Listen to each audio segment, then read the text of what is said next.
This is National 9 News with Brian Naylor. The 4 children in the Hawthorn kindergarten siege released but suffering severe petrol burns. 4 seriously hurt as a school bus overturns outside Eltham College.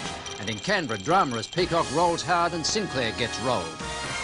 An amazing day of turmoil in federal politics. Andrew Peacock back as leader of the opposition after steamrolling John Howard. And the Nationals dumped their long-time leader Ian Sinclair. Laurie Oakes begins this report on Canberra's Day of the Long Knives. It was just before midnight when Andrew Peacock announced officially that he'd decided to launch a leadership challenge. Well, all I have to say to you is that there will be a matter of leadership raised at the party meeting tomorrow. At 8:30 p.m, he'd gone to John Howard's office, accompanied by Senate Liberal leader Fred Chaney and Deputy Senate leader Austin Lewis. The trio told Mr Howard he'd lost the confidence of Liberal MPs. With his hard core of shadow ministry supporters looking on anxiously from the back of the room, the embattled leader called a defiant news conference. I will win any spill motion. I will not, of course, be resigning. Heightening the late-night drama, word spread that National Party leader Ian Sinclair, the tough survivor of federal politics, also faced a challenge. Mr Howard was still claiming to have the numbers when he arrived at Parliament House this morning. I am very confident indeed. But as Liberal MPs emerged from their party meeting, that confidence proved to have been misplaced. The result of the ballot was John Howard 27, Andrew Peacock 44. Senator Chaney was elected Deputy Opposition Leader. And when the meeting of National MPs broke up, it was revealed there'd been a clean sweep of the coalition leadership. Charles Blunt is the new leader of the National Party.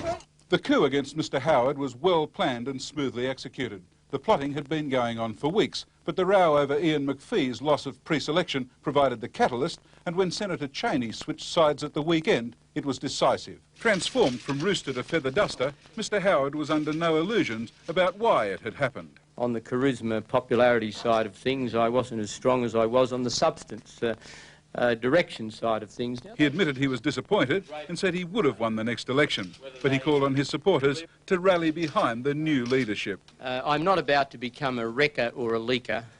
It's not my nature. When the victor met the media, there was no false modesty. A recycled leader, he previously held the job from 1983 until Mr Howard toppled him in 1985, Mr Peacock compared himself with his predecessor in the seat of Kooyong, Sir Robert Menzies, who himself resigned the leadership and, of course, became the most resilient and longest-serving Prime Minister in the history of this country. On a more elevated plane, he pointed out that Christ had gained strength from a period in the wilderness. And so have I.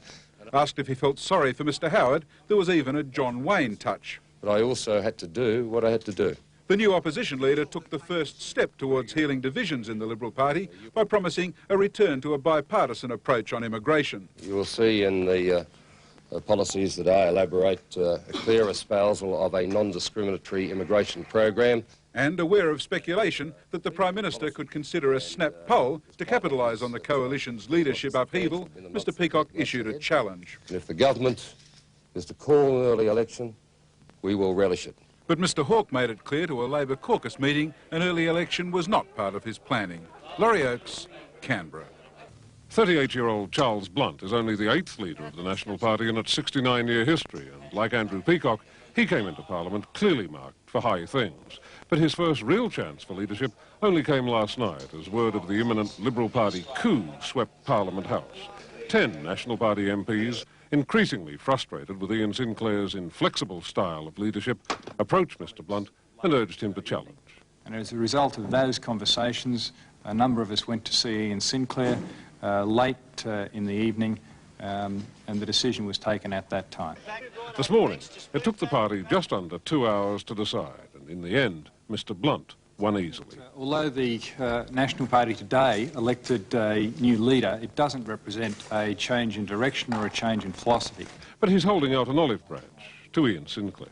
Ian has considerable experience and considerable talent, and I would hope that he would be prepared to make that experience and talents available. As the congratulations began to arrive for Andrew Peacock, Mrs Rosemary Sinclair began to clear out her husband's office.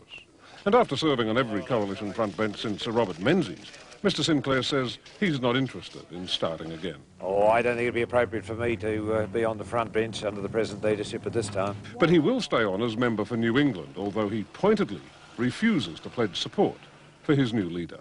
I pledge my support to the National Party. The National Party has my 100% endorsement, and I wish it and the members and senators of the party well. A number of Nationals take that as a very clear sign that given half a chance, Ian Sinclair would be quite prepared to challenge for his old job back again. And more than one National isn't too happy about Mr Blunt taking the top job. Blunt isn't the man I would have picked myself. He's got a big job ahead of him. But Sir Joe does believe a change was necessary. Peter Harvey, Canberra. The Victorian Liberal administration has denied its push for new candidates, and the weekend pre-selection turmoil caused today's leadership challenge. But members of the Liberal Party are already considering removing party president Michael Kroger. Simon Clark reports. The eager young party president Michael Kroger pushed hard for the internal reforms that led to the weekend's pre-selection bloodbath. Many in the party believe that upheaval was the catalyst for Andrew Peacock's challenge, but Mr Kroger denied that strongly today. Of Andrew Peacock at his press conference this morning and other members, they make it fairly clear that the things are unrelated. The federal members make these decisions independent of anything that's happened here. Dr David Kemp, the Kroger ally who defeated Ian McPhee on Saturday, also denies his win precipitated the leadership move. But Mr Kroger may himself now face a challenge from within the party at the next Liberal State Council meeting in July from sections angry about his desperate push for change. Mr Kroger says he's not worried by that, and he's sticking by his prediction that his close friend Peter Costello, another winner at the weekend, will lead the Liberal Party. But no, he won't be the next Liberal Prime Minister. That would be... Well, there's a bit of a queue now. You've got Andrew Peacock, there's a number of other extremely good people. Mr Peacock's close friend, State Leader Jeff Kennett, was sure his mate would calm the Victorian Party. I think you'll find that his leadership will heal a lot of the perceived rifts that may exist at the moment. For Premier Kane, the turmoil within the coalition was a cause for joking at the expense of both the federal and state Liberals. Those two men struggling over that leadership prize is like two totally bald men fighting over a comb. You failed twice, and you can't even decide down here which failure you'll replace this double failure with. Simon Clark, National 9 News.